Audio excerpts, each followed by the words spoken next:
Alors, je me permets d'inviter à mes côtés Madame Imen Bouij, qui va me rejoindre depuis le fond de la salle. Et en fait, vous l'aurez compris, depuis ce matin, on navigue entre cloud, cybersécurité, intelligence artificielle, souveraineté. Euh, on voulait prendre un petit moment pour tourner un peu la parabole et écouter les utilisateurs. Donc, on parle du digital comme étant un levier de transformation user-centric. Et donc, c'est le moment user-centric de la journée. On va écouter les utilisateurs et ce sont des voix qui nous viennent de partout en Afrique, qu'on a enregistrées, préparées pour vous. Donc, voilà les pays qui sont représentés. Alors, je pense que ce n'est pas dans l'ordre. On les verra, on va les recevoir au fur et à mesure dans l'ordre et avec Imen, bien sûr, bien évidemment, à côté de moi, que je vais vous présenter. Alors, Imen Bouij. Imen Bouij est cofondatrice et COO de Safi, opère des services de confiance à l'échelle, signature électronique, PKI et hors datage pour le public et le financier. Ingénieure et docteur en cybersécurité, elle a mené des programmes conformes, ETSI et IDAS. ISO 27001, bien sûr, vous la connaissez, et sur plusieurs pays, s'aligne. La technologie n'a de sens qu'au service des usagers. Ça, c'est la bio qu'on m'a envoyée avant qu'on décide ensemble que c'était ici qu'on allait faire apparaître Imen. Donc, merci beaucoup pour la télécommande. Et je pense qu'on va écouter le premier témoignage qui nous vient de la Côte d'Ivoire. En fait, ils sont deux. Ils vont nous parler depuis la Côte d'Ivoire. J'espère que l'audio va marcher, la télécommande. Top.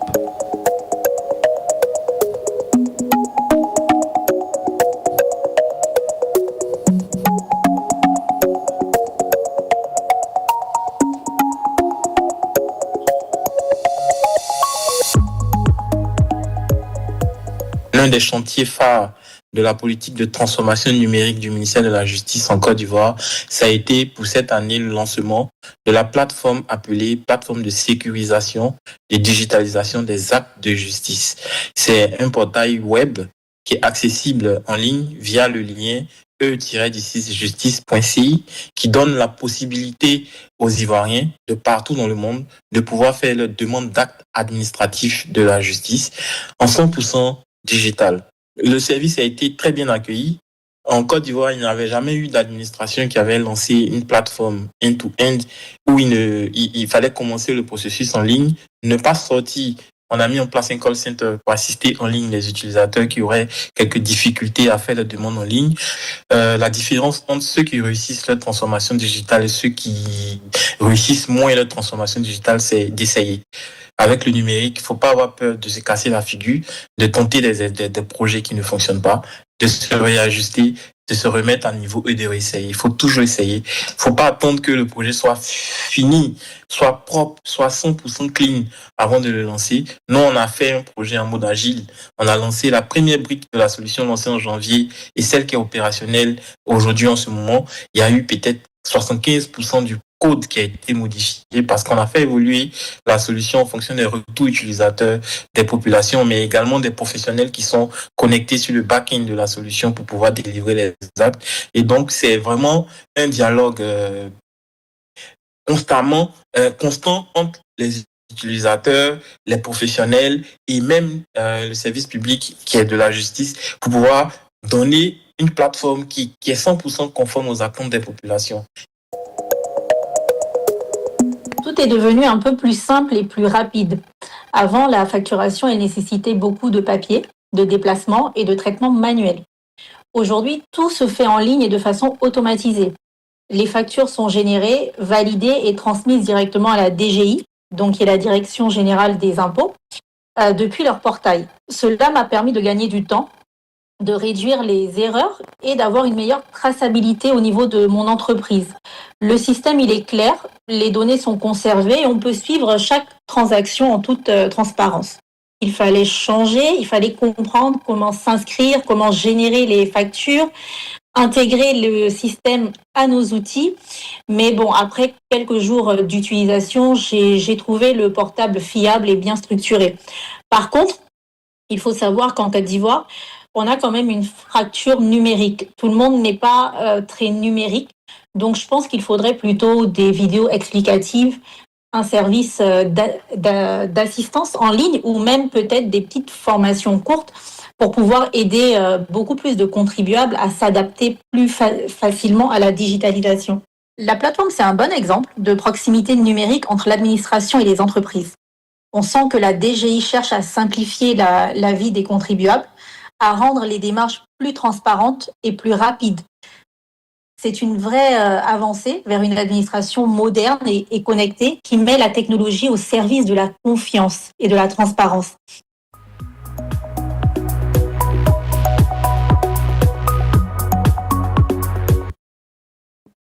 Alors, Iman, tu as entendu, ça parle de e-justice, de e-facture. La souveraineté, le cloud et l'IA, pour l'utilisateur, c'est vraiment le côté caché de l'iceberg qu'il ne voit pas. Par contre, ce qui parle à l'utilisateur, c'est la proximité, c'est la sécurité, mais au sens confiance, pas au sens cyberdrill qu'on vient de voir. Qu'est-ce que ces, on va dire, ces exigences poussent aujourd'hui comme réflexion quand on développe des solutions pour les usagers?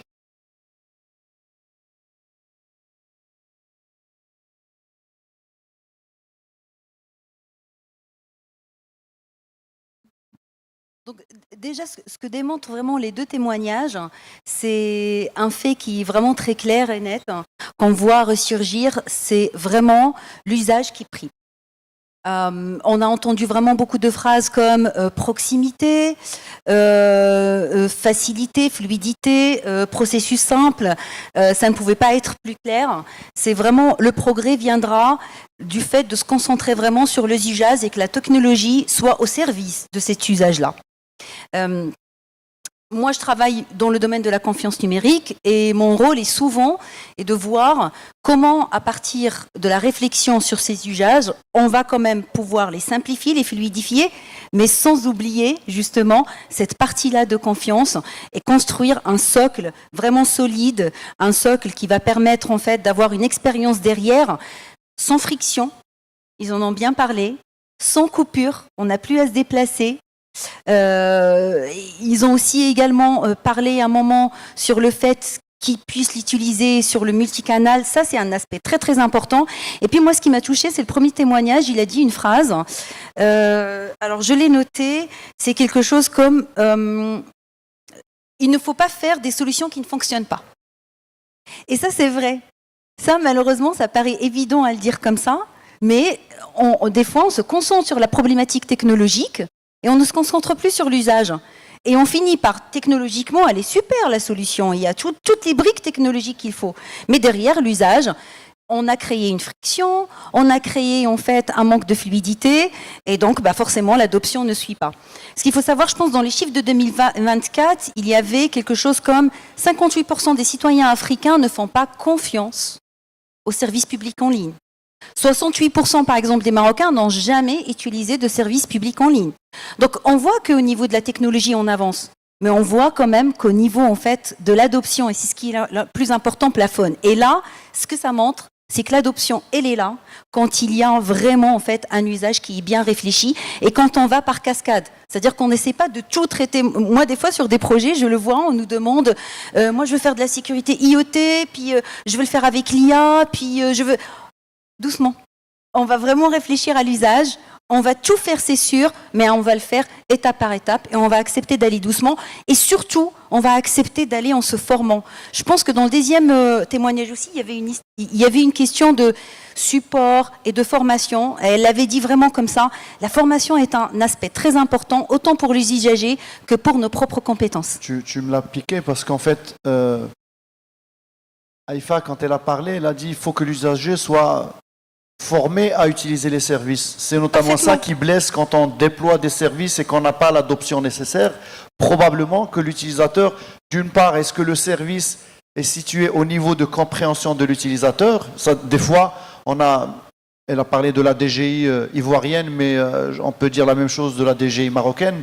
Les services sont pensés par l'administration, pour l'administration, ce qui fait qu'ils sont faciles à comprendre pour l'administration, mais des fois c'est incompréhensible pour l'utilisateur. Donc, sans mode d'emploi, sans capsule d'information, sans capsule de formation, l'usager se retrouve perdu face à un self-service de service qu'il n'arrive pas à utiliser. Parfaitement. Et des fois, en fait, et je suis sûre que les gens qui travaillent sur ce genre de projet ont vécu la même chose, c'est qu'on va créer en fait une nouvelle problématique rien que pour respecter une règle qui, au fond, ne doit même pas s'appliquer au digital, qui était dans le monde papier, mais que dans le digital, on peut s'en passer.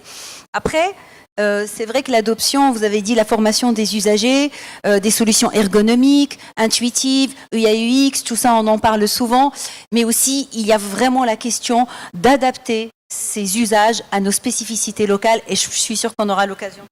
Parfait, et je rebondis tout de suite. On va aller au Bénin.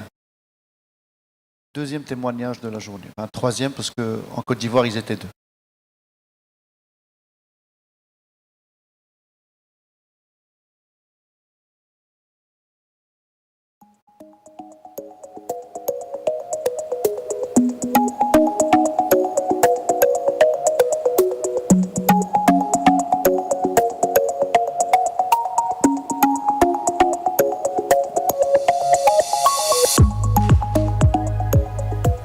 Ce service-là, une fois lancé, nous a permis de réduire les barrières de lourdeur administrative, de gagner du temps, en fait, dans la procédure et surtout, en fait, de gagner en efficience et en efficacité.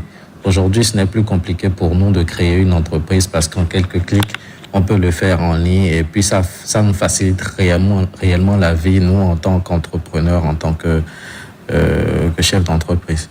Donc ça, c'était beaucoup plus crédibilisant pour nous de faire cette formalité-là, d'utiliser ces services publics parce qu'on était sûr que voilà, nos documents n'allaient pas se retrouver, n'allaient pas se perdre en fait dans la paperasse administrative et qu'il aurait forcément la trace de ces documents-là. Nous sommes allés avec beaucoup plus de crédibilité, beaucoup plus de confiance en fait aux services qui ont été lancés en fait dès lors par le gouvernement béninois.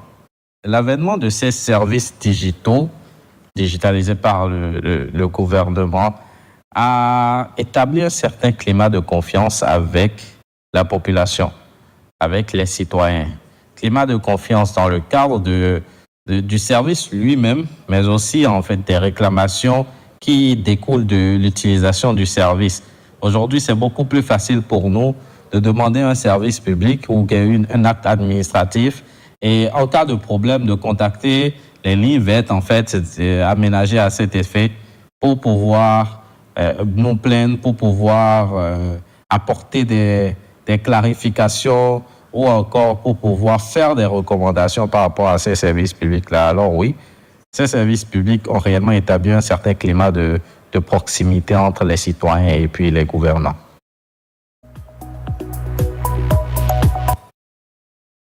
Je pense qu'on peut prendre le deuxième.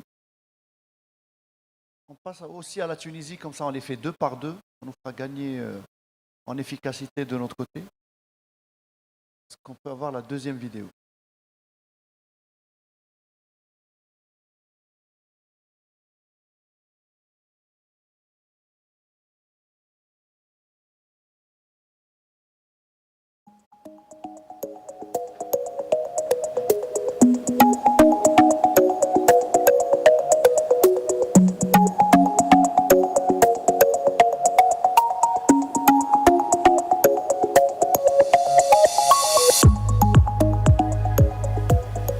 Il s'agit donc de la consultation, de l'autorelève et du paiement des factures sur le site web de la STEC à travers soit des cartes bancaires, soit des cartes Eudinar de la Poste tunisienne. Un autre service, c'est le service de la mensualisation, donc c'est des paiements par prélèvement bancaire égaux mensuels. Un service de paiement par téléphone mobile à travers la technologie USSD. Et un service SMS de notification de facture et de rappel de paiement avant éventuellement coupure en cas de non-paiement. Les paiements électroniques concernent une certaine catégorie de clients, en fait, tout ce qui est fonctionnaires, tout ce qui est personnes qui sont un peu plus rompues aux technologies donc de l'information. Ça, ces gens-là, donc depuis leur bureau, voilà, depuis leur domicile, voilà, leur téléphone portable, donc payent la facture directement, donc à distance. Et puis il y a une grosse partie de clients qui quand même continuent à venir faire la queue au niveau des guichets de la STEG ou des guichets de la Poste pour payer leurs factures. Et là, c'est les gens qui sont beaucoup plus orientés paiement direct que paiement électronique. Tout ce qui est catégorie de clients un peu plus jeunes ne veulent pas faire la queue au niveau des guichets et favorisent plutôt des paiements à distance. Un des grands enseignements, c'est un peu accompagner donc les clients finaux donc pour qu'ils s'approprient l'utilisation de ces services. Donner beaucoup d'importance aussi au parcours client, donc au niveau du service, à tout ce qui est expérience client. Donc ça permet de fidéliser le client au niveau des paiements, voilà, du service en particulier. Et ça permettra aussi donc d'avoir plus de clients qui utilisent le service. Grand projet de transformation digitale de la STEG, donc qui consiste à se doter de compteurs intelligents qui vont permettre donc de mettre en place de nouveaux services tels que la relève à distance, les courbes de charge pour les clients, les coupures à distance, l'intégration des énergies renouvelables et autres. Donc c'est un projet qui va complètement transformer le métier donc de la STEG, surtout au niveau de la relève et de la facturation.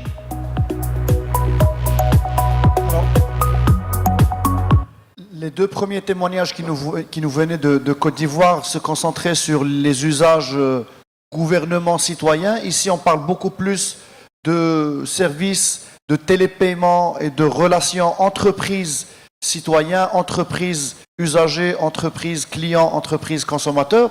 Et effectivement, c'est un sujet qui est en plein développement en Afrique. Pareil, on retrouvera les mêmes thématiques, confiance, sécurité, fiabilité des transactions. Parfaitement, Salah. La confiance, c'est pas parce que c'est mon métier, mais vous pouvez pas le nier, c'est revenu quand même très souvent. C'est les usagers qui parlent. surtout le premier témoignage. Et sincèrement, il était tellement très clair et perspicace par rapport à la confiance que je ne peux pas la définir mieux que ce qu'ils en ont fait. Il a parlé de traçabilité, il a parlé de justement en fait alors j'ai même noté, pour ne pas dire quelque chose que lui n'a pas dit, de transparence. Et ça, c'est un aspect super important. Contrairement à ce qu'on peut croire, les usagers, qu'ils soient clients, qu'ils soient citoyens, il a besoin de savoir quelle action, quel traitement il est fait sur ces données. Et la transparence est un élément mais primordial de la confiance. Ils ont parlé aussi beaucoup de services support. C'est la 3e fois que je vois que ça revient. Le service support, ça veut dire... Résultat, c'est que lorsqu'on met en place un service, il faut absolument accompagner l'usager au début, le former et surtout, à 2 reprises, ça a été dit, revoir les commentaires de l'utilisateur, l'usager, l'écouter et prendre en compte ses suggestions. Et ça, c'est super important parce qu'on ne peut pas être réellement user-centric si on n'est pas dans cette approche-là d'écoute et de boucle, en fait, tout le temps avec l'utilisateur. Et puis, enfin, sur le dernier témoignage, c'est vrai qu'avec tous les services qu'il a décrits, qu'il met en place, ça va vraiment transformer toute la partie métier, facturation chez eux. Ça va apporter énormément de valeur, gain de temps, performance, je dirais même économie, tout simplement. Et puis en fait, il a vraiment souligné un aspect important qui est le multicanalisme, sur lequel nous on essaie beaucoup de travailler. C'est-à-dire quand on propose en fait une application, on va proposer en fait à l'utilisateur de pouvoir le faire à partir de son mobile. Et si en fait il ne finit pas sur son mobile, il peut aller sur son desktop. Et si ça se passe mal sur son desktop, il peut aller sur une autre, il peut aller même au guichet et il va retrouver la même transaction sans coupure, sans rupture. Ça tombe bien, je partage avec vous une expérience. Une fois, j'ai voulu acheter des billets d'une compagnie aérienne, je ne vais pas dire laquelle. ça a tellement pas bien marché que je les ai récupérés sur LinkedIn. Parce que je connais le responsable transformation digitale de l'entreprise et du coup, il m'a demandé mon adresse mail pour m'envoyer les billets par LinkedIn. Mais ça, ce que vous dites, je pense pas que vous n'êtes pas arrivé parce que le parcours était complexe. Je pense tout simplement parce que ça arrive, il y avait une indisponibilité, il y avait une erreur. Time session. Et ça, c'est un aspect très très important de la confiance qu'on traite souvent. En tout cas, c'est ça aussi le parcours client. Des fois, il y a des exceptions. Il faut proposer des chemins qui sortent des sentiers battus. Il faut les accompagner en fait, et il faut une qualité de service qui soit irréprochable, au moins qu'on essaie d'atteindre une certaine disponibilité, parce qu'un usager qui se connecte sur un service, et ça c'est un problème, on fait souvent face. On va mettre en place des super applications, on va accompagner, on va faire des campagnes de sensibilisation, ils vont être utilisés au début par un très grand nombre. Il va y avoir une fenêtre de maintenance sur laquelle on a mal communiqué, ou il va y avoir un problème ailleurs sur un versionning d'une certaine stack ou quelque chose. Le service va être indisponible et ça, c'est suffisant pour perdre énormément en confiance. On continue notre tournée. Désolé de t'interrompre, on continue la tournée africaine. Vous savez, faire le tour de l'Afrique, c'est pas facile. Alors, Togo-Sénégal pour le dernier témoignage.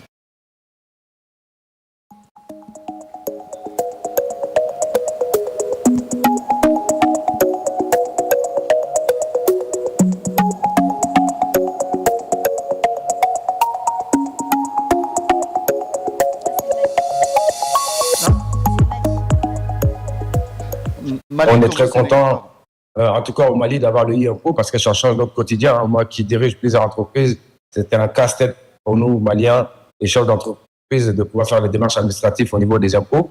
Et les impôts, ils ont vraiment fait un travail extraordinaire au Mali aujourd'hui.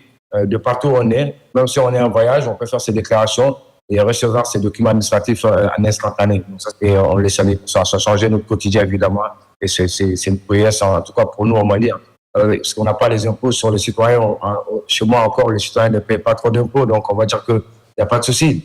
Mais le e-impôt est couplé au trésor public, le moyen de paiement du trésor. Et le Mali a décidé que même nos amendes aujourd'hui, parce que ça c'était de lutte contre la corruption et tout ce qui va avec. Aujourd'hui, lorsque la police nous arrête, on paie nos contraventions directement depuis le mobile money. Donc ça, c'est quelque chose qui est formidable. Ça permet de rapprocher parce que avant il y avait une amende, il fallait donner du cash à la police, mais maintenant on ne donne plus du cash, on le paie de façon électronique. Donc on est sûr que l'argent qu'on paye, ça va au compte du trésor public. Maintenant, après, c'est vrai que c'est le problème de connectivité partout dans nos pays. C'est aussi favorisé pour ceux qui sont en milieu rural et aussi dans nos régions qui puissent aussi avoir cette accessibilité à Internet parce que tout se fait en ligne. Voilà, donc après, les moyens de paiement qui sont liés avec, je pense que partout en Afrique aujourd'hui, on est familier avec les outils de moyens de paiement en ligne, donc ça ne pose aucun problème. Et je pense qu'aujourd'hui, la population est très contente.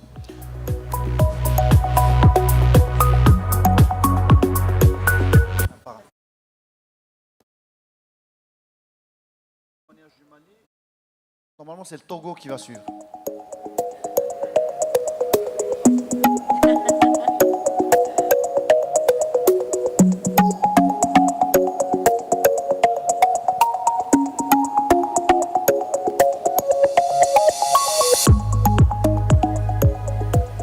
La digitalisation de l'administration publique, notamment de certains services, d'établissement des documents administratifs et identitaires, permet véritablement de rapprocher les citoyens de l'administration. La digitalisation de services de passeport, par exemple, a permis à ce que nous puissions faire la demande soit d'établissement du nouveau passeport ou du renouvellement en prenant déjà rendez-vous en ligne, en payant même la quittance en ligne et obtenir rendez-vous le jour J, où vous puissiez aller déposer tout simplement les dossiers physiques. Ceci a permis de désengorger non seulement les services d'attente au niveau du service de passeport, mais cela permet aussi aux citoyens de vite de gagner du temps. Quand vous arrivez là-bas, vous n'allez plus faire la queue interminable, peut-être passer toute une journée, ne serait-ce que pour déposer vos dossiers pour l'établissement du passeport ou le renouvellement. C'est vrai qu'on a des soucis liés à la connectivité, c'est-à-dire à la disponibilité permanente même de la connexion. Mais du moment où on arrive à avoir la connexion et qu'on télécharge nos documents, voilà, ça se fait. Et je pense que cela se fait en toute sécurité, que nous puissions accéder à ces services tout en étant dans le confort de notre maison.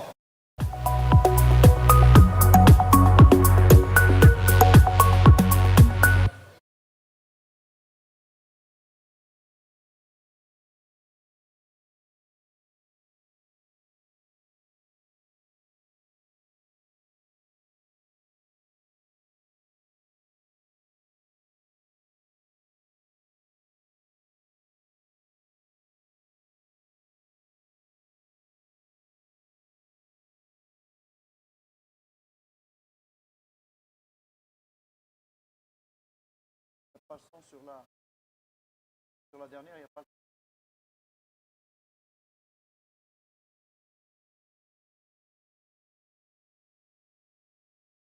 Ça viendra?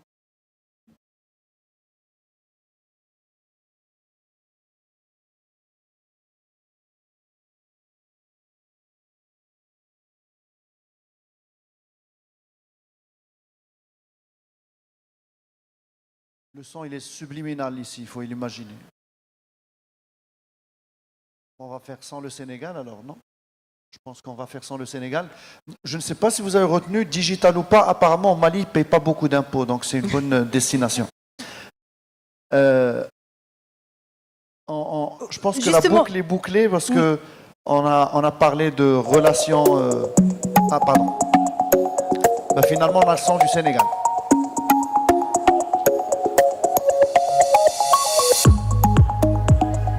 Le passage au digital a vraiment changé beaucoup de choses pour moi. Avant, il fallait souvent se déplacer si on ne voulait pas payer sur place ou si on n'avait pas de l'argent sur place pour payer le policier.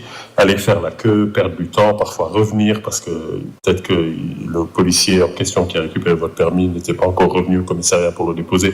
Donc, pas mal d'allers-retours pour un simple paiement de contravention et récupérer son document.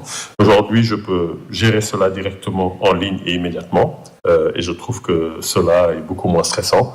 Cela va vraiment simplifier la vie et je pense que beaucoup d'usagers pensent la même chose parce qu'en termes de déplacement, de coût, de perte de temps et surtout de transparence en fait dans le processus, pour moi c'est un véritable progrès qui rend le service public plus moderne et plus proche des citoyens. Le digital est un véritable moyen de rapprocher en fait les citoyens de l'administration et surtout de restaurer en fait ce pacte de confiance entre l'administration et les citoyens.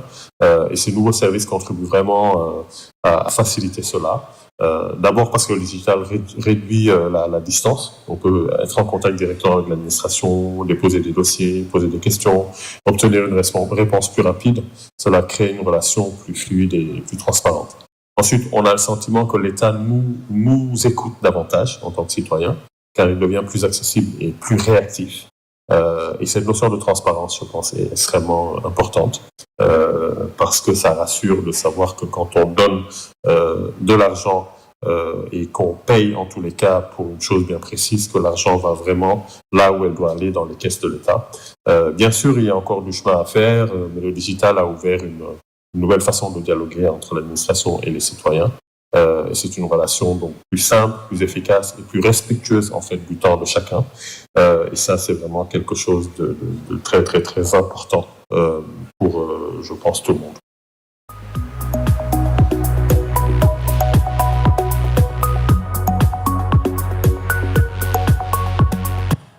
Alors, je ne sais pas si vous l'avez remarqué, mais les administrations partout, je pense en Afrique, mais partout dans le monde, c'est la même chose. C'est papier, déplacement, problème pour les usagers. Et donc, le témoignage qui revient le plus souvent, c'est que le digital facilite cette relation avec l'administration, mais en insistant toujours sur 3 mots-clés, confiance, proximité et facilité.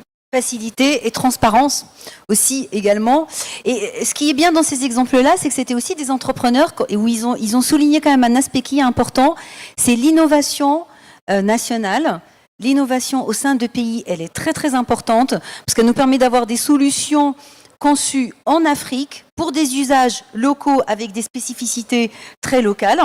Et ça rejoint un sujet qu'on voit apparaître beaucoup aujourd'hui dans les politiques publiques, qui est la souveraineté. Et la souveraineté est un élément très important pour l'adoption de ces technologies-là, pour qu'elles puissent vraiment, parce que la confiance, elle englobe cette souveraineté. La souveraineté, c'est une condition à cette confiance, bien sûr. Et c'est ce que ça souligne aussi. Et il y avait le Mali, en fait, comme exemple au début. C'est vrai que le Mali, ils ont vécu un événement lié à la souveraineté, une prise de conscience, parce qu'on parle souvent de souveraineté, d'hébergement de données, elles doivent être hébergées en local, les technologies doivent être maîtrisées. Mais c'est vrai des fois, on se dit, c'est pas grave, de toute façon, ça fonctionne, et puis, c'est pas un problème. Le Mali, quand il y avait des tensions, une partie de leur, disons, gestion de l'identité était en fait gérée par une entreprise qui n'était pas nationale.